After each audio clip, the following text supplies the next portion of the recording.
3 years ago, I made one of the worst things that braced the internet. What's something people need to stop romanticizing? The starving artist. And went viral. Open source automated brain rot. Today, I'm going to look at the repository and see how it's doing, as well as work on some new features. Let's go. Short form content is actually where I started everything, believe it or not. On TikTok, I would nonstop see these videos, and for the most part, they were edited by an actual person. It followed the standard TikTok brain rot formula of reading the Reddit title, that's usually, a question in an AI voice, and then read the questions, all while having a jumping Minecraft background. And as I was scrolling, I was just thinking, that could probably be automated. So I built it, then I open sourced it, and then I made a video about it on TikTok, Instagram, and YouTube Shorts. And almost overnight, it went viral with 2 million views on TikTok, 1.7 million views on YouTube, and I don't know about Instagram. I can't be bothered scrolling all the way. They need to fix that. When I made a Discord, it was swarmed with people just wondering how to use the Reddit bot. Make sure you join, by the way. Now, the goal of this project was similar to all the projects that I do on this channel.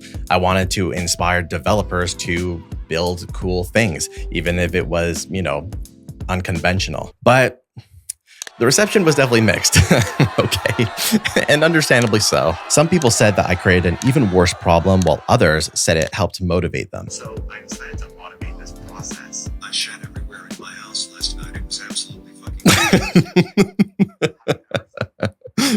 fucking Point taken.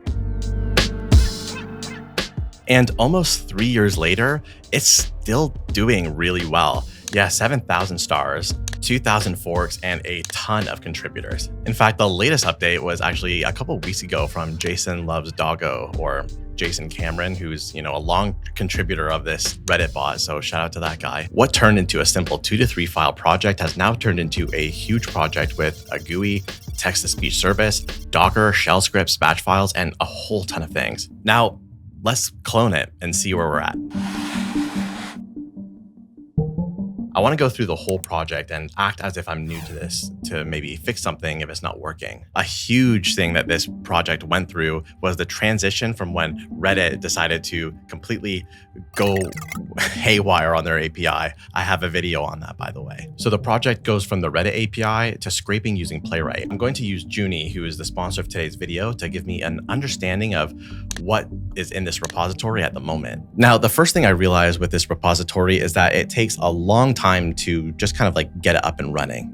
I ran into an issue where I was pretty far along the initialization process, and then something errored out, and then I had to do the whole thing over again, which no. And for the most part, it's just the default settings anyway. So instead of this whole onboarding flow, I think we should just skip this and have a default profile that you can then edit at a later time if you're not happy with what it is. That way you can get up and running almost instantly. All of this state is handled in config.toml. So if we just have a default there, then everything can just go as planned. And I think this fix is already just a huge improvement to the existing app already. But I realized one thing. It doesn't even work, okay?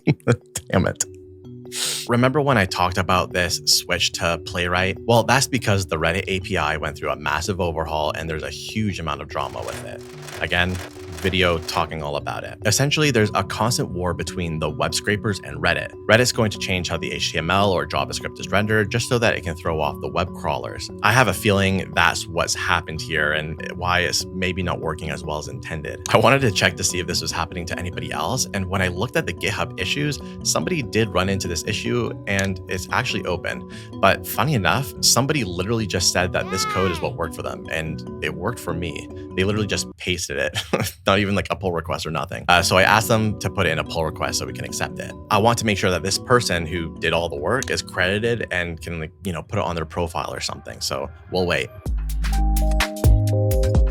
For getting into fairly large code bases like this, I highly recommend you check out Junie by JetBrains, who is the sponsor of today's video. Junie is a smart coding agent that creates an execution plan that executes on complex tasks in your code base. So for me, I want to be able to go into my repository and get the hang of things. So I could ask Junie, or I could ask Junie to start up a file for me to get started on a new feature. Whatever side of the spectrum you're on, whether you're a minimal AI user or a AI prompt engineer, there's something that Junie can do for you. I like that I'm able to see the execution plan happening in real time, as well as the task being completed. I can also see the diff of what Junie thinks that should be changed without actually changing it first. This makes it easy for me not to commit code if I don't want to. I've been a huge fan of JetBrains IDEs for a very long time now, and being able to use AI in a productive way that doesn't feel too intrusive is honestly great. Thanks JetBrains for sponsoring today's video. You can check out Junie in IntelliJ, PyCharm, WebStorm, Golang, PHP Storm, RubyMine, and Rust Rover.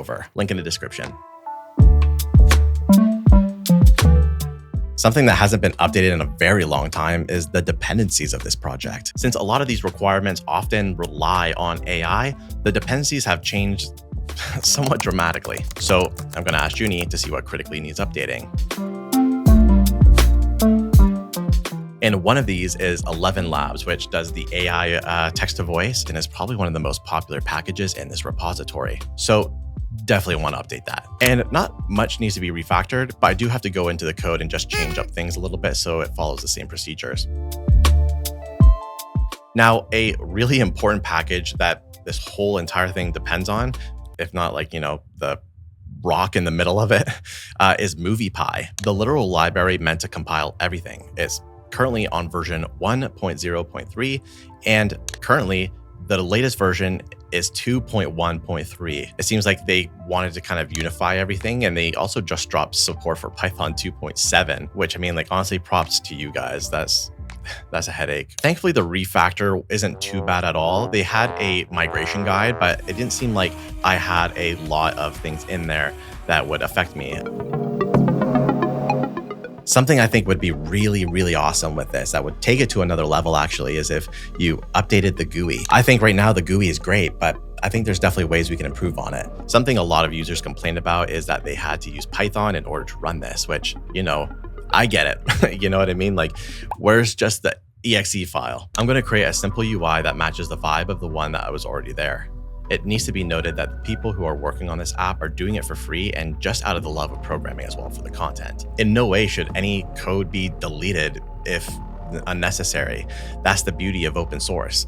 Everyone gets to contribute their own version in some sort of way. So let's respect it. Something I want to do is similar to what we're doing already, but I kind of want to have a section where we can actually run the scripts. With PyWebView, we can actually embed this into a web view and have it run Python scripts for us.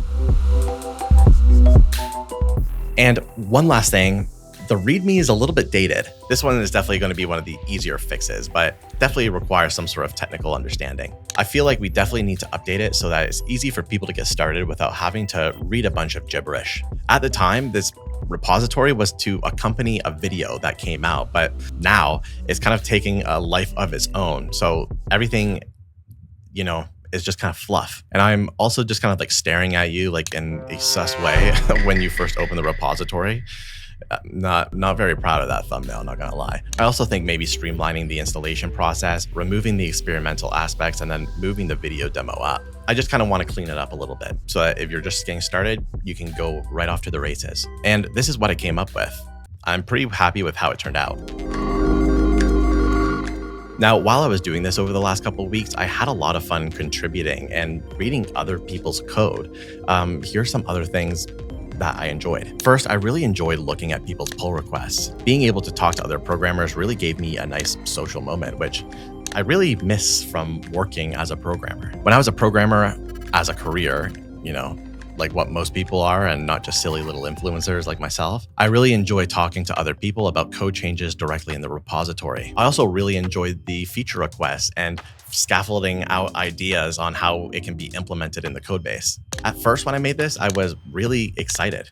The videos did really well. They went viral, but I think I quickly became a little bit embarrassed. I felt like maybe I was doing something bad by providing an easy tool for spammers to spam AI brain dead slop. And yeah, it kind of is doing that. But this project made me realize something. That larger idea comes from smaller niches. As I was developing this, I felt like I was able to round off a lot of features and make it a much bigger thing. For example, I'm seeing a lot of these things right now, okay? AWS Peter, where Peter Griffin talking to Stewie Griffin about how AWS resources work. Make that make sense. And when I look at that, it's really not that far off from what I've built 3 years ago. this project basically kicked off my whole programming influencer career, which is kind of insane to think about it. It was never there to get paid through AdSense or anything, which a lot of the gurus are telling you that you can do now with this. It was all about, can I do something cool? Can I automate something that I felt like was unautomatable? If that's even a word. And I was able to, and it was an awesome feeling. And coming back to this repository 3 years later, it gave me that same feeling. And I'm so glad that I did it. Thanks again to JetBrains for sponsoring today's video. Make sure you check out Junie in the link below. Peace out, coders.